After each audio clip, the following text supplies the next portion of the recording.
Okay.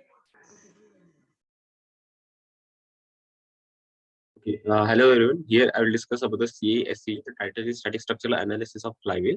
We are the group of two members. Myself is Pradyumna Chivane and the second one is Rohit Joshi. So uh, here the flywheel actually absorbs the excess of energy during the expansion stroke when power developed in the cylinder exceeds the demand. This engine is delivered during suction, compression, and exhaust. This happens in the IC engine. The power is actually the power is generated at a variable rate. So to overcome this problem, here we use a flywheel so that the flywheel enables the engine to supply the power at a practically uniform rate. Now, uh, functions of flywheel to store and release the energy when needed during the work cycle, to reduce the power capacity of the electric motor or engine, to reduce the amplitude of speed fluctuations.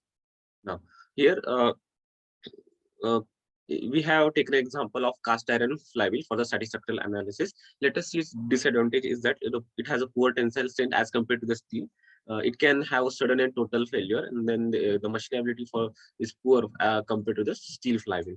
But advantages are that they are cheapest, can be given any complex shape without involving machining operations, has excellent ability to damp the vibrations. No. Here there are two types of stresses are there in one. One is a tensile stress in rim, and the second one is the tensile stress in the spokes. So sigma t and this p, this value we are going to evaluate. So there is an analytical solution already available. These are the formulas for that.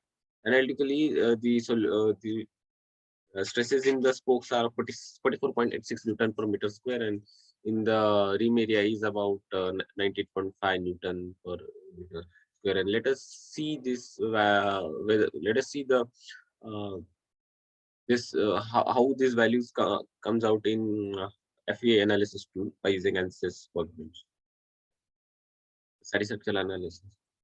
Now, these are the properties for gray cast iron. The tensile strength for ultimate tensile strength is about 115 to 700 megapascal. So for a gray cast iron, this is kind of a variable rate because the material is not exactly linear, just like steel. It has some non-linearity in the above, has non-linearity in its the stress strength chart. Now, the tensile strength, the yield strength is about 65.5 to 420 megapascal. And modulus elasticity is about 62.1 to 162 megapascal.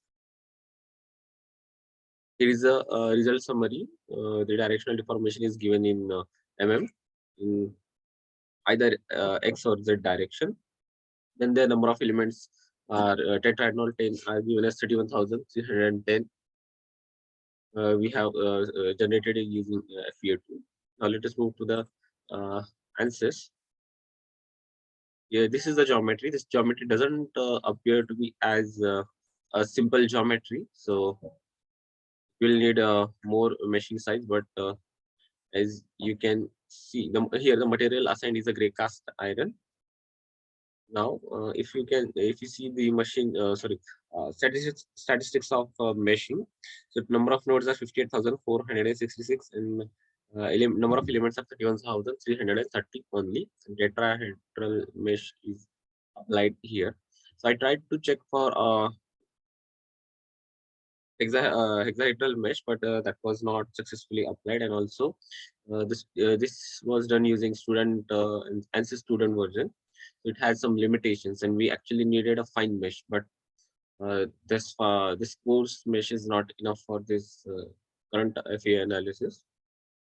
Here, boundary conditions are applied for that is rotational energy from the center to the entire object along the y-axis. Then there is a fixed support, which is actually at the center. So similar, this is a reference from the one of the YouTube tutorial about fee analysis of a flywheel, which was smaller than this dimension. This is about 3 meters, and the meshing size was about it's taken as 100 mm. So I think they should not be enough to evaluate actual results for this. And in solution, when this is solved, we can you can see the contours of directional deformation. The maximum deformation is about 1.2397 mm, which is which indicates that it's not exactly rigid, but there is some deformation that is not acceptable. The possible reason for being occurrence of these results is due to the larger mesh size which is taken in this. Then there are the two values of normal stresses, directional. When the normal stress is the maximum value is about 372.84 megapascal, but which is not actually visible here, either here or in the scope. If we might take the cross section, then we might be able to see this stresses here. So let us try to do that simply. And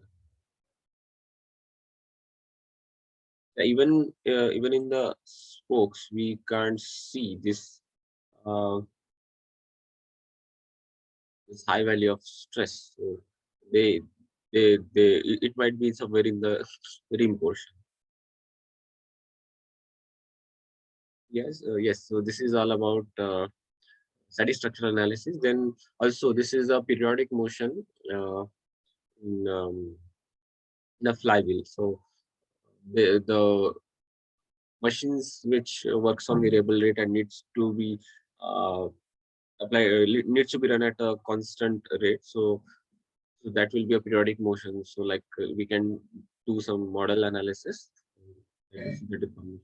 But this model analysis results are not as appreciable in this, but you can see there are some frequencies. But these frequencies are much lower in values. We only here 3.6 appears to be major frequency. So that might be natural frequency for this system. Even you can say that the volume is much higher, that would lead to a higher mass. So you can say that the frequency is low. So that's all for now. I don't really, I myself don't really appreciate about this model analysis for. Yeah. So that's all from me.